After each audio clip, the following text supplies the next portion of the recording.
Hello guys, I hope कि आप सब लोग घर पर सेफ हैं।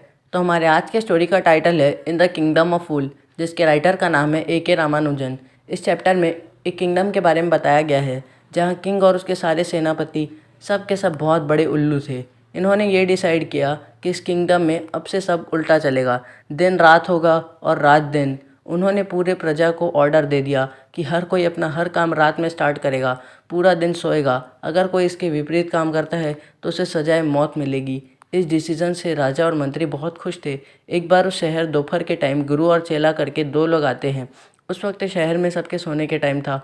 वो लोग शौक थे कि यहाँ चल क्या रहा है, क्योंकि रास्ता खाली और सूना पड़ा था। वो लोग शाम तक घूमते रहे। उसके बाद रात को जब सब लोग उठे और काम पे जाने लगे तो वो लोग सोचते हैं लगता है यहाँ सब उल्टा है। अब जब दुकानें खुली तो वो लोग कुछ खाने का सोचते हैं। उन्हें भूख भी लग रही थी। उन्होंने वहाँ एक चीज़ देखी कि वहाँ हर एक चीज़ का प्राइस सेम था, चाहे वो कुछ भी खरीदे। इसको देखकर वो लोग को खुशी हुई, यार हर चीज़ सिर्फ ₹1 में मिलता है। उन्होंने मस्त खाना बनाकर खाया और कहने लगते हैं ये किंगडम तो फूल से भरा है, यहाँ रहना बेकार है। पर चेला बोलता है यहीं रहते हैं ना, खाना तो अच्छा है और सस्ता भी। गुरु कहता है तुम नहीं जानते कि यहाँ कब क्या हो सकता है, अगले कुछ क्षण में तुम्हारी मौत भी तय हो सकती है। जो करना है करो, मैं जा रहा हूँ। चेला वहीं रुका और हर दिन सस्ते खाने का आनंद लेता है। वो बहुत मोटा हो गया था। एक दिन एक चोर चोरी करने के इरादे से व्यापारी के घर में घुसा। जब वो वहाँ से भागने की कोशिश कर रहा था तो पुराने घर की दीवार उस पर टूट पड़ी और वो जिंदा मर गया। उसका भाई राजा के पास जाकर कहता है मेरा भाई कुछ काम से व्यापारी के घर में गया था और वो दीवार गिरने से उसकी मौत हो गई। मेरे भाई की मौत का जिम्मेदार ये नालायक व्यापारी है।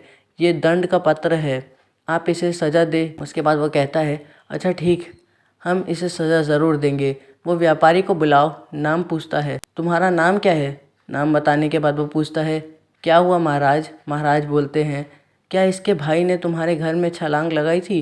वो बोलता है हाँ महाराज, वो आया था पर दीवार कमज़ोर थी और उसके ऊपर गिर गई और वो मर गया। महाराज कहते हैं इसके ज़िम्मेदार तुम हो, तुमने इस दीवार को कमज़ोर क्यों बनाया, अब हम तुम्हें सज़ा देंगे। वो व्यापारी बोलता है मैंने तो दीवार बनाने को कहा था, बनाया थोड़ी। जिसने बनाया है उसकी गलती है, ये तो आप उसे सज़ा दे। राजा कहता है उस बंदे को बुलवाया जाए। व्यापारी कहता है मेरे पापा के रहते में दीवार बनी थी, वो यहीं पास में रहता है, मैं लेके आता हूँ। उसके आने के बाद राजा पूछता है क्या तुमने इनके यहाँ दीवार बनाई थी। वो बोलता है हाँ मैंने बनाई थी। राजा बोलता है ऐसा कोई दीवार बनाता है, आज तुम्हारे कमज़ोर दीवार बनाने से एक इंसान की मौत हो गई, तुमने उसकी हत्या की है, सज़ा तो तुम्हें मिलेगी ही।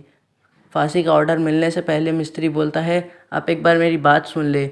मुझे याद है मेरा ध्यान दीवार बनाने में नहीं था।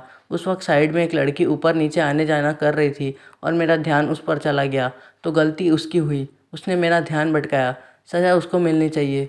मुझे पता है वो कहाँ रहती है। राजा बोलता है हाँ हाँ ठीक है, जाओ, मामला बिगड़ता जा रहा है, उसको भी पकड़ो और लेके आओ। वो लड़की बूढ़ी हो चुकी थी। राजा देख के कहता है क्या सही में तुम वहाँ उस वक्त ऊपर नीचे कर रही थी। लड़की कहती है हाँ सही में मैं ऊपर नीचे कर रही थी और ये आदमी मुझे ही ताड़ रहा था। राजा कहता है तुमने इस बंदे का ध्यान भटकाया है, जिसकी वजह से दीवार गलत बनी और आज एक गरीब की जान चली गई, तुम्हें दंड मिलना चाहिए। अब वो बोलती है एक मिनट, गलती मेरी नहीं है, गलती उस सुनार की है जिसको मैंने गहने बनाने के लिए दिए थे। वो नालायक धीरे धीरे मेरे गहने बना रहा था और बार बार मुझसे कुछ न कुछ नीचे से ऊपर मंगवा रहा था, जिसकी वजह से मुझे बार बार ऊपर नीचे करना पड़ा। तो इस तरह से सज़ा उसको मिलनी चाहिए, मुझे नहीं। राजा बोलता है अब तो पक्का इसी की गलती है, जाओ इसे लेकर आओ।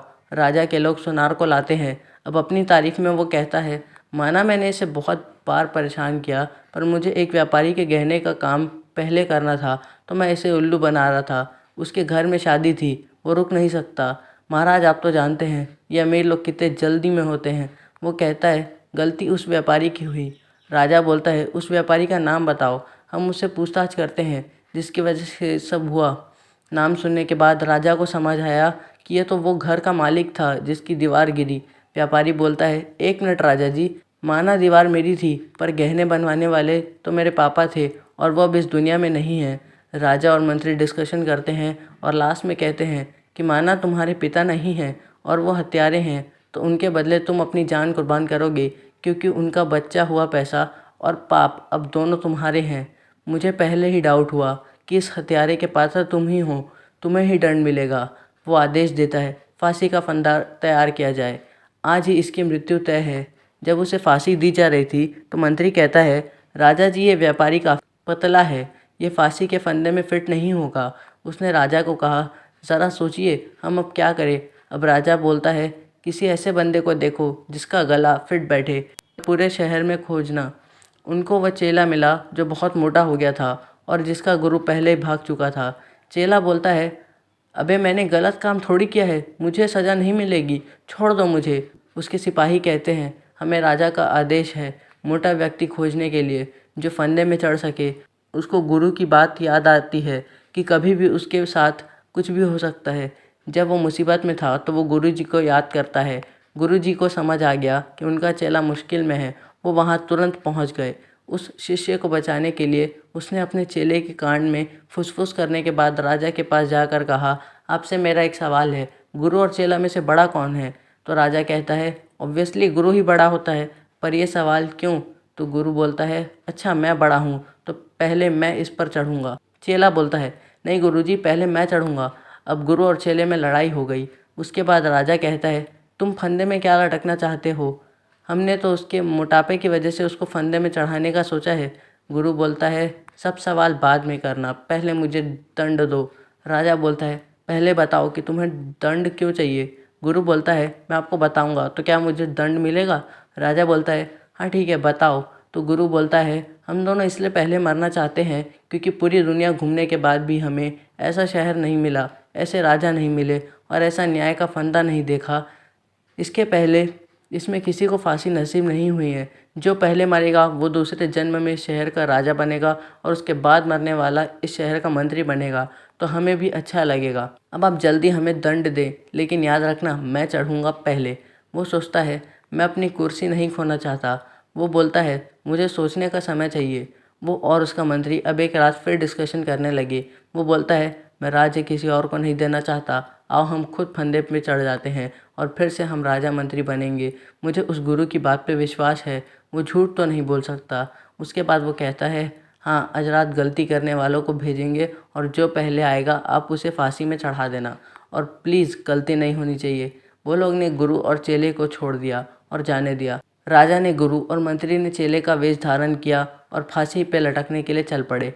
राजा पहले और मंत्री बाद में फांसी पर चढ़ा। जब उनकी डेड बॉडी को कौओं के लिए लाया गया तो सब लोग डर गए थे और रात को मीटिंग बुलाकर नए राजा मंत्री बनाने का सोचा। कुछ लोग सोचते हैं कि गुरु और चेले ही इस काम के लिए सही होंगे। वो लोग ने उन्हें वापस जाने से रोका और कहा, हमें आप दोनों में इस शहर के अगले राजा और मंत्री दिखाई देते हैं। अब वो दोनों भी इस काम के लिए तैयार हो गए। उनकी एक शर्त थी, सब रूल्स चेंज होंगे, जैसे रात रात और दिन दिन होगा और हर चीज़ की कीमत भी फिक्स होगी। तो गाइस आई होप कि आपको एक्सप्लेनेशन समझ आ गया होगा। अगर आप लोग को वीडियो पसंद आई तो लाइक करो और चैनल पर नए हो तो सब्सक्राइब करो। मिलेंगे आपसे नेक्स्ट वीडियो में, तब तक के लिए stay home stay safe, good bye.